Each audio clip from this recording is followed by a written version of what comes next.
जय श्री राधे कृष्णा दोस्तों, हर हर महादेव। आज बुधवार के इस पावन दिन पर आइए हम सभी गणेश भगवान की कुछ पावन कथाओं का श्रवण करते हैं। प्रेम से बोलिए गणपति महाराज जी की जय। बहुत समय पहले की बात है। किसी गांव में एक भाई बहन रहते थे। दोनों में आपस में बहुत ज़्यादा प्यार था। बहन का नियम था कि वो अपने भाई का चेहरा देखने के बाद ही खाना खाती थी। इतना ज़्यादा प्रेम होता था। धीरे धीरे दोनों बड़े होते गए। बहन की शादी दूसरे गांव में हो गई। अब बहन को यह चिंता सताने लगी कि आगे क्या करूंगी, कैसे नियम करूंगी। उसने अपने पति को अपने नियम के बारे में बताया। पति ने भी उसे आज्ञा दे दी कि तुम रोज उसके घर जाकर अपने भाई को देख सकती हो। अब बहन क्या करती थी कि हर रोज वह सुबह जल्दी उठती और जल्दी जल्दी अपने सारे घर के काम करके अपने भाई का मुंह देखने के लिए उसके घर चली जाती। जिस रास्ते से बहन अपने भाई को देखने के लिए उसके घर जाती थी, वह रास्ता बड़ा ही सुनसान था। वहां खिचड़ी के पेड़ के नीचे विनायक जी की मूर्ति, हरी भरी तुलसी माता और पथवारी माता उसे दिखाई दिए। जब बहन ने खिचड़ी वृक्ष के नीचे विनायक महाराज जी, तुलसी माता और पथवारी माता को देखा तो वह बहुत खुश हुई। बहन भगवान की सच्ची भक्त थी। पूजा पाठ, व्रत, स्नान आदि बहुत नियम से करती थी। उसने वहां पर रुककर गणेश जी महाराज की पूजा की। तुलसी महारानी, खिचड़ी वृक्ष और पथवारी माता को सींचा और बहुत खुश होकर पूजा करके फिर वह भगवान को प्रार्थना करते हुए कहने लगी कि हे भगवान, मुझे अमर सुहाग देना, अमर पीहर देना, मेरे ससुराल और पीहर में सुख समृद्धि बनाए रखना, मेरे भैया को लंबी उम्र देना। इस तरह प्रार्थना करके वह अपने भाई के घर चली गई और भाई का मुख देखा और अपने ससुराल को लौट आई। अब प्रतिदिन का उसका यही नियम था। रोज सुबह जल्दी उठकर घर के काम वगैरह करके जाती, फिर रास्ते में गणेश जी महाराज की, तुलसी माता की, पथवारी की और खिचड़ी वृक्ष की पूजा करती, भाई से मिलती और वापस अपने ससुराल आ जाती। ससुराल आकर कुछ खाना खाती और घर के बाकी काम करती। अच्छा खासा नियम चल रहा था। लेकिन जिस रास्ते से बहन अपने ससुराल से अपने भाई के घर को जाती थी, वहां पर बहुत सारी कांटों की झाड़ियां थी, जिसकी वजह से अक्सर बहन के पैरों में कांटे चुभ जाते थे। कभी उसकी चुनरी कांटों में अटक जाती थी। देखिए, क्योंकि पहले के समय में ज़्यादातर लोग पैदल ही यात्रा करते थे, नंगे पैर ही बिना चप्पल के ही यात्रा करते थे। एक समय की बात है, जब बहन भाई के घर पहुंची और भाई का मुंह देखा, फिर बैठ गई। उस समय बहन थोड़ा सा लंगड़ा कर चल रही थी, तो भाभी ने उससे पूछा कि पैरों में क्या हो गया है। यह सुनकर उसने भाभी को जवाब दिया कि रास्ते में जंगल के झाड़ियों के गिरे हुए कांटे पांव में चुभ गए हैं। तो भाई भाभी से बात करके बहन वापस अपने ससुराल चली जाती है। उधर उसके भाई भाभी आपस में बातें कर रहे थे।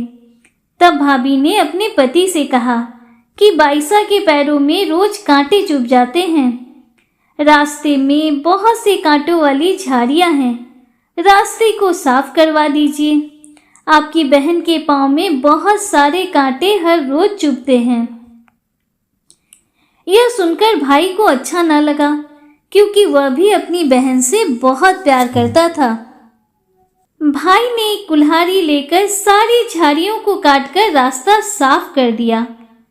रास्ता साफ करते करते वह उस स्थान पर पहुंच गया जहां पर खिचड़ी का वृक्ष था, गणेश जी महाराज थे, तुलसी महारानी थी और पथवारी माता थी। वहां पर जाकर उसने इन सबको देखा अब जो उसका भाई था वह बहुत ही भोला भाला था। उसे इन सब के प्रताप और शक्ति का पता नहीं था। उसे लगा यह भी कांटे वाली झाड़ियां ही हैं और ऐसे ही पत्थर पड़े हुए हैं। उसने गणेश जी महाराज और पतवारती माता की शिला को वहां से हटा दिया, तुलसी को उखाड़कर फेंक दिया और खेचरी के वृक्ष को भी निकाल दिया। पूरा रास्ता बहुत अच्छे से साफ कर दिया। अब उसके इस कार्य से भगवान बहुत क्रुद्ध हो गए, बहुत गुस्सा हो गए। भाई थक गया था, वापस अपने घर को आ गया और घर पर आकर सो गया। जब वह सोया तो सोता ही रह गया, क्योंकि भगवान का अभिशाप उसे लग गया था। पत्नी ने उसे जगाने की बहुत कोशिश की, लेकिन पति जागा ही नहीं। अब उसकी पत्नी जोर जोर से रोने लगी और लोग इकट्ठा हो गए। लोग उसके पति को अंतिम संस्कार के लिए ले जाने लगे। जब भाई को ले जा रहे थे तब उसकी भाभी रोते हुए बोली कि अभी थोड़ी देर रुक जाओ, अभी इनकी बहन इनका मुख देखने आएगी। उसका यह प्रतिदिन का नियम है। भाई का मुंह देखे बिना वह कुछ भी नहीं खाती है। फिर कुछ लोग बोले कि आज तो अपने भाई का मुंह देख लेगी, लेकिन इसके बाद क्या करेगी, वह तो चला ही गया है। फिर उसमें से एक बुजुर्ग व्यक्ति बोला कि कोई बात नहीं, थोड़ी देर रुक जाते हैं, बहन आने ही वाली होगी। प्रत्येक दिन की तरह बहन अपने भाई का मुंह देखने के लिए जंगल में निकली। जब वो जा रही थी तो उसे रास्ता बड़ा ही साफ दिखाई दिया। वह बड़ी हैरान हुई कि यह रास्ता साफ किसने किया होगा। अब जैसे जैसे वह आगे बढ़ी, उसे वह जगह मिली जहां पर खेचरी का वृक्ष था। गणेश जी महाराज थे, तुलसी माता थी, पतवारी माता थी। लेकिन जब उसने देखा तो वहां पर कुछ भी नहीं था, सब उखड़ा पड़ा हुआ था। यह देखकर वह बहुत दुखी हुई। अब वह वहां पर ही रुक गई और वापस से उसने खेचरी की डाली लगाई, पत्थर लेकर पतवारी माता बिठाई, तुलसी माता का पेड़ फिर से लगाया। गणेश जी महाराज की मूर्ति को उसने खेचरी वृक्ष के नीचे दोबारा से स्थापित कर दिया। सबको उसने सींचा और अच्छे से पूजा की। फिर सूर्य भगवान को साक्षी मानकर सबके पैर पकड़कर बोली कि हे भगवान, जिसने भी यह किया है उसे माफ करना। मेरे जैसा अमर सुहाग और मेरे जैसा अमर पीहर सबको देना। और फिर बोलकर वह आगे निकल गई। तब भगवान सोचने लगे कि यह तो हमें प्रतिदिन बड़ी ही श्रद्धा भाव से पूजती है। अगर इसकी नहीं सुनी तो हमें कौन मानेगा, हमें कौन पूजेगा। तब सिद्धि विनायक जी ने उसे आवाज दी कि बेटी, वापस आकर इस खेचरी की 7 पत्तियां लेकर जा और उसे कच्चे दूध में घोलकर भाई के ऊपर छींटा मार देना, वह उठकर बैठ जाएगा। यह सुनकर जब बहन पीछे मुड़ी तो वहां पर कोई नहीं था। उसे तो कुछ भी समझ नहीं आ रहा था कि कौन उठकर बैठ जाएगा, क्योंकि उसे तो कुछ भी पता नहीं था। फिर वह यह सोचने लगी कि ठीक है, जैसा सुना है वैसा ही कर लेती हूँ। फिर वह 7 खेचरी की पत्तियां लेकर अपने भाई के घर पहुंची। वहां उसने देखा कि बहुत से लोग बैठे हुए हैं। भाभी बैठकर रो रही है और भाई की लाश रखी हुई है। भाभी बोली कि कल तुम्हारे लिए रास्ता साफ करने गए थे, वापस आकर सोए तो सोते ही रह गए। फिर बहन समझ गई कि भाई ने रास्ता साफ करते हुए तुलसी माता, पतवारी माता उखाड़ दी थी, गणपति महाराज की मूर्ति हटा दी थी। तभी भगवान रुष्ट हो गए हैं और आज रास्ते में भगवान ने ही उसे आवाज दी थी। तब उसने उन पतियों को बताए हुए नियम के तहत भाई के ऊपर इस्तेमाल किया। भाई उठकर बैठ गया। फिर भाई बहन से बोला, मुझे तो आज बहुत ही गहरी नींद आ गई थी। तब बहन बोली, यह नींद किसी दुश्मन को भी ना आए। फिर वो अपने भाई से बोली कि भाई, आपने रास्ता क्यों साफ किया? भगवान को उनके स्थान से क्यों हटाया? अब भाई को तो कुछ पता नहीं था। बोला, बहन मुझे माफ कर दो, मुझसे गलती हो गई। तब बहन बोली, कोई बात नहीं, मैं वापस से उन्हें उनके स्थान पर बिठा आई हूँ। अब तुम भी रोज चलकर उनकी पूजा करना। भगवान ने मेरी इतनी लाज रखी, श्रद्धा भक्ति से प्रसन्न होकर तुम्हें तुम्हारा नया जीवन दिया है। मुझे मेरा अमर सुहाग और अमर पीहर वापस दिया है। हे भगवान, जैसे उस बहन को दिया, उस बहन की लाज रखी, उसकी भक्ति की, उसकी श्रद्धा की कद्र की, ऐसे ही हम सब के ऊपर अपनी कृपा दृष्टि बनाए रखना। हमें अमर सुहाग देना, अमर पीहर देना। प्रेम से बोलिए गणपति महाराज की जय। एक अन्य पौराणिक कथा के अनुसार समतापुर नगर में मधुसूदन नामक एक व्यक्ति रहा करता था। वह बहुत धनवान था।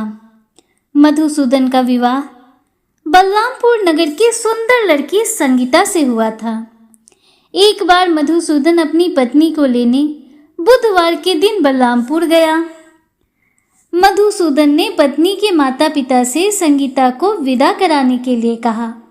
माता पिता बोले, बेटा आज बुधवार है, बुधवार को किसी भी शुभ कार्य के लिए यात्रा नहीं करते। लेकिन मधुसूदन नहीं माना।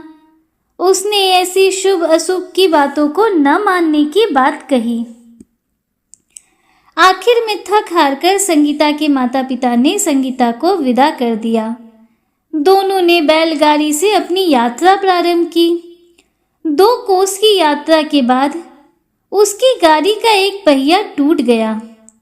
वहां से दोनों ने पैदल ही यात्रा शुरू की। रास्ते में संगीता को प्यास लगी। मधुसूदन उसे एक पेड़ के नीचे बिठाकर जल लेने चला गया। थोड़ी देर बाद जब मधुसूदन कहीं से जल लेकर वापस आया तो वह बुरी तरह हैरान हो उठा, क्योंकि उसकी पत्नी के पास उसकी ही शक्ल सूरत का एक दूसरा व्यक्ति बैठा था। संगीता भी मधुसूदन को देखकर हैरान रह गई। वो दोनों में कोई अंतर नहीं कर पाई। मधुसूदन ने उस व्यक्ति से पूछा, तुम कौन हो और मेरी पत्नी के पास क्यों बैठे हो? मधुसूदन की बात सुनकर उस व्यक्ति ने कहा, अरे भाई, यह मेरी पत्नी संगीता है। मैं अपनी पत्नी को ससुराल से विदा करा कर लाया हूँ। लेकिन तुम कौन हो जो मुझसे ऐसा प्रश्न कर रहे हो? मधुसूदन ने कहा, तुम जरूर कोई चोर या ठग हो। यह मेरी पत्नी संगीता है। मैं तो इसे पेड़ के नीचे बिठाकर जल लेने गया था। इस पर उस व्यक्ति ने कहा, अरे भाई, झूठ तो तुम बोल रहे हो। संगीता को प्यास लेने पर जल लेने तो मैं गया था। मैंने तो जल लाकर अपनी पत्नी को पिला भी दिया है। अब तुम चुपचाप यहाँ से चलते बनो, नहीं तो किसी सिपाही को बुलाकर तुम्हें पकड़वा दूंगा। फिर दोनों एक दूसरे से लड़ने लगे। उन्हें लड़ते देखकर बहुत से लोग वहां एकत्र हो गए। नगर के कुछ सिपाही भी वहां आ गए। सिपाही उन दोनों को पकड़कर राजा के पास ले गए। सारी कहानी सुनकर राजा भी कोई निर्णय नहीं कर पाया। संगीता भी उन दोनों में से अपने वास्तविक पति को नहीं पहचान पा रही थी। राजा ने दोनों को कारागार में डाल देने के लिए कहा। राजा के फैसले पर असली मधुसूदन भयभीत हो उठा। उसी वक्त आकाशवाणी हुई, हे मधुसूदन, तूने संगीता के माता पिता की बात नहीं मानी और बुधवार के दिन अपनी ससुराल से प्रस्थान किया। यह सब भगवान बुद्धदेव के प्रकोप से हो रहा है। मधुसूदन ने भगवान बुद्धदेव से प्रार्थना की कि हे भगवान, मुझे क्षमा कर दीजिए। मुझसे बहुत बड़ी गलती हुई। भविष्य में अब कभी बुधवार के दिन यात्रा नहीं करूंगा और प्रत्येक बुधवार को आपका व्रत किया करूंगा। मधुसूदन के इस प्रकार प्रार्थना करने से भगवान बुद्धदेव ने उसे क्षमा कर दिया। तभी दूसरा व्यक्ति राजा के सामने से उसी वक्त गायब हो गया। राजा और दूसरे लोग इस चमत्कार को देखकर हैरान हो गए। भगवान बुद्ध देव की इस अनुकंपा से राजा ने मधुसूदन और उसकी पत्नी को सम्मान पूर्वक विदा किया। कुछ दूर चलने पर रास्ते में उन्हें बैलगाड़ी मिल गई। बैलगाड़ी का टूटा हुआ पहिया भी जुड़ा हुआ था।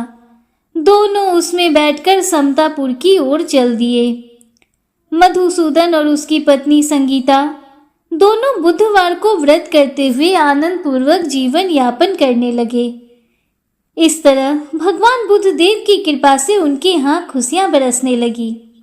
इस तरह जो भी स्त्री पुरुष विधिवत बुधवार का व्रत करके व्रत कथा सुनते हैं, भगवान बुद्ध देव उनके सभी कष्ट दूर करते हैं।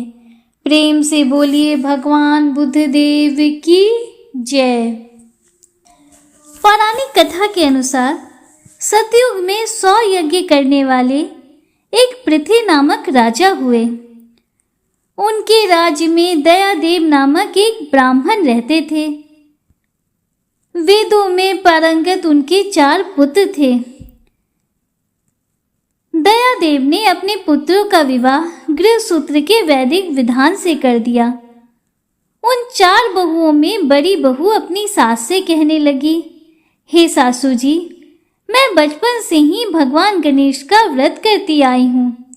मैंने अपने पिता के घर में इस शुभदायक व्रत को किया है। अतः हे कल्याणी, आप मुझे यहाँ अपने ससुराल में भी व्रत अनुष्ठान करने की अनुमति प्रदान करें। पुत्र वधू की बात सुनकर उसके सास ससुर ने कहा, हे बहू, तुम सभी बहुओं में श्रेष्ठ और बड़ी हो। तुम्हें किसी प्रकार का कष्ट नहीं है और ना ही तुम भिक्षुनी हो।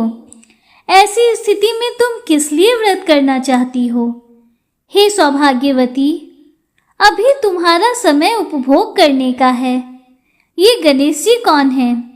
फिर तुम्हें करना ही क्या है? उन लोगों ने अपनी बड़ी बहू को गणेश जी का व्रत करने से रोक दिया। कुछ समय बीते, बड़ी बहू गर्भिणी हो गई। 10 माह के बाद उसने सुंदर बालक को जन्म दिया।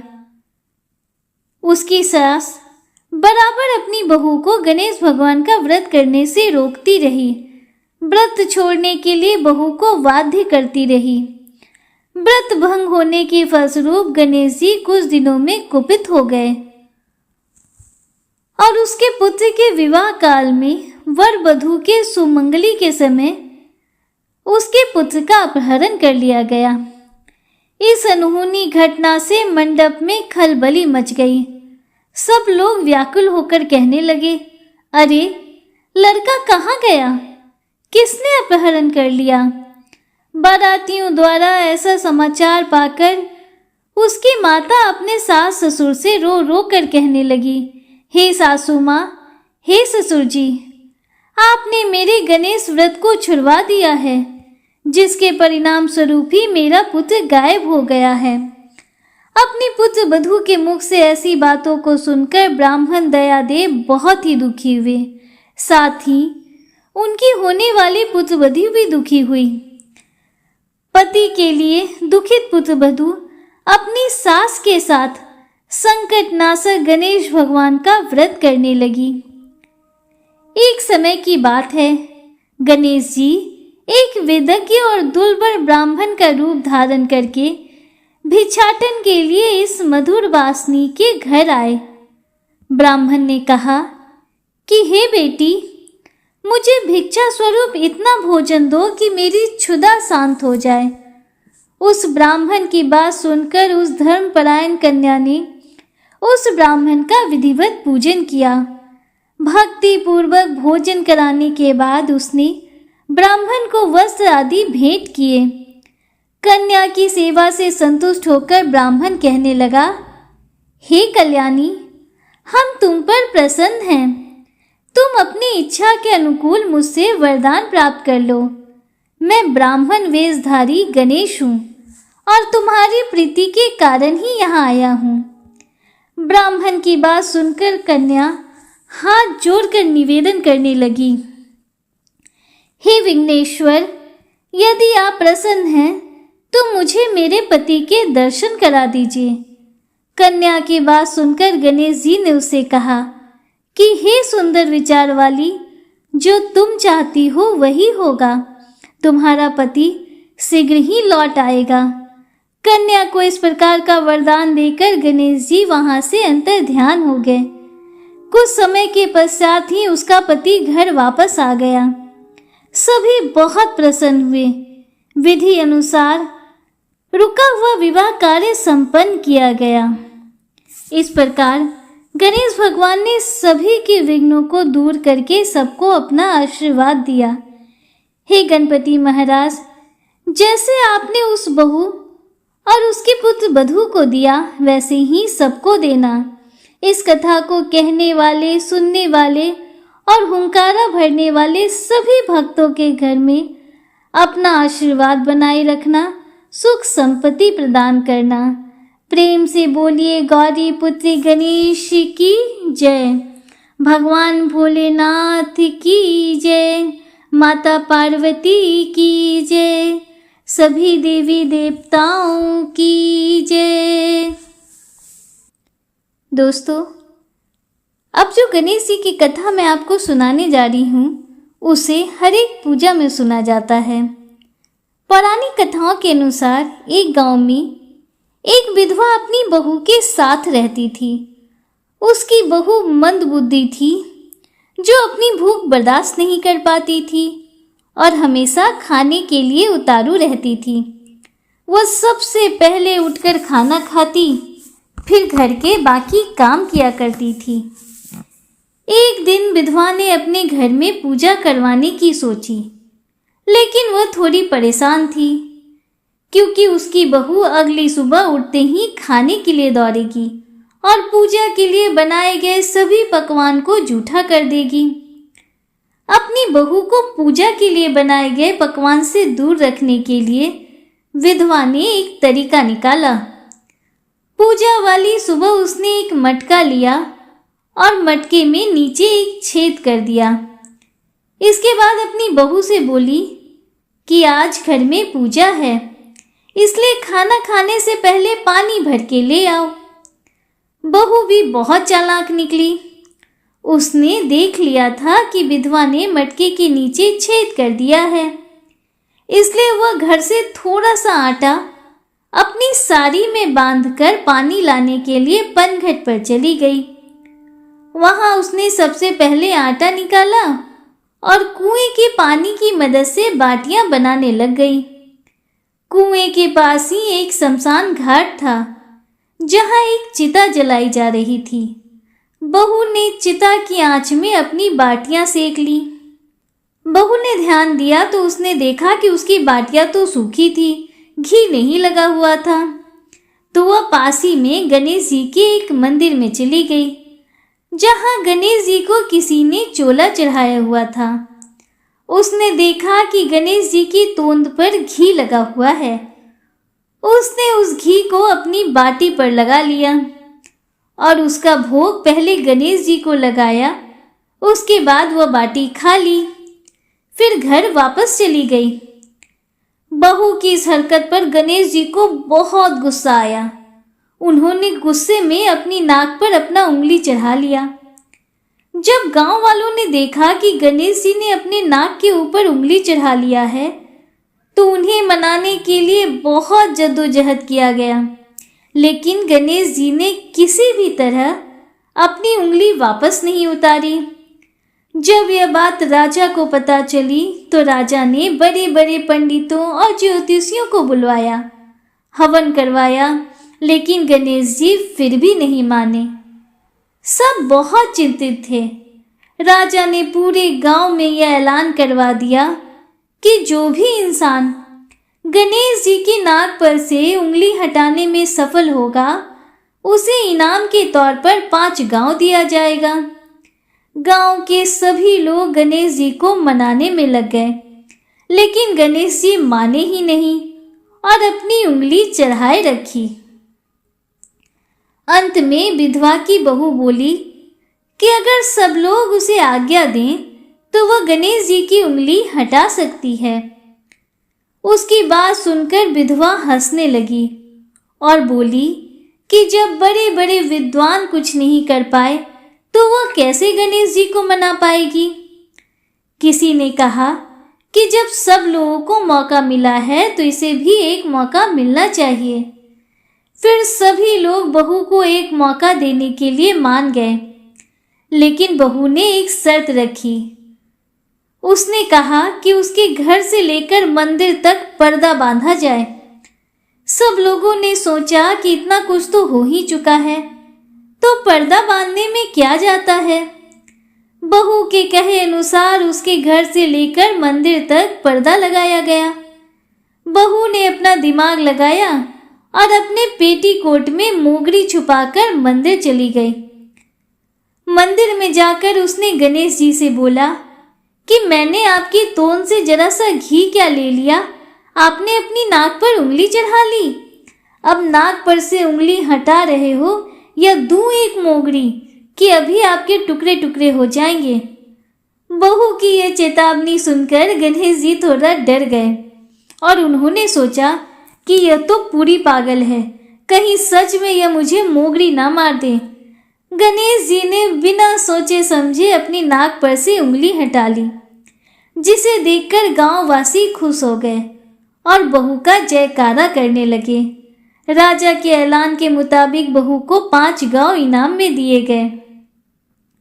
यह कथा सुनकर लोग गणेश भगवान से यह मांगते हैं कि वह भी उस बहू की तरह सबकी बात मान जाएं और उनकी सभी मनोकामनाओं को पूरा कर दें।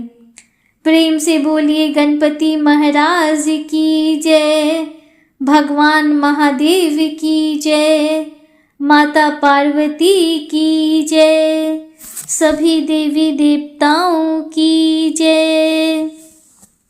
दोस्तों, उम्मीद करती हूँ कि गणेश व्रत की यह सारी कथाएं आपको पसंद आई होंगी और वीडियो आपको अच्छा लगा होगा। अगर वीडियो आपको थोड़ा सा भी अच्छा लगा हो तो वीडियो को लाइक कीजिए, दूसरों के साथ शेयर कीजिए, कमेंट में हर हर महादेव, जय श्री राधे कृष्णा जरूर लिखिए। अगर आप हमारे चैनल पर पहली बार आए हैं तो चैनल को सब्सक्राइब कीजिए, बेल आइकन जरूर प्रेस कीजिए, जिससे आगे भी आपको ऐसी ही रोचक जानकारियाँ मिलती रहें। मिलते हैं आपसे अगले वीडियो में, तब तक के लिए हर हर महादेव, जय श्री राधे कृष्णा, राधे राधे, जय माता दी।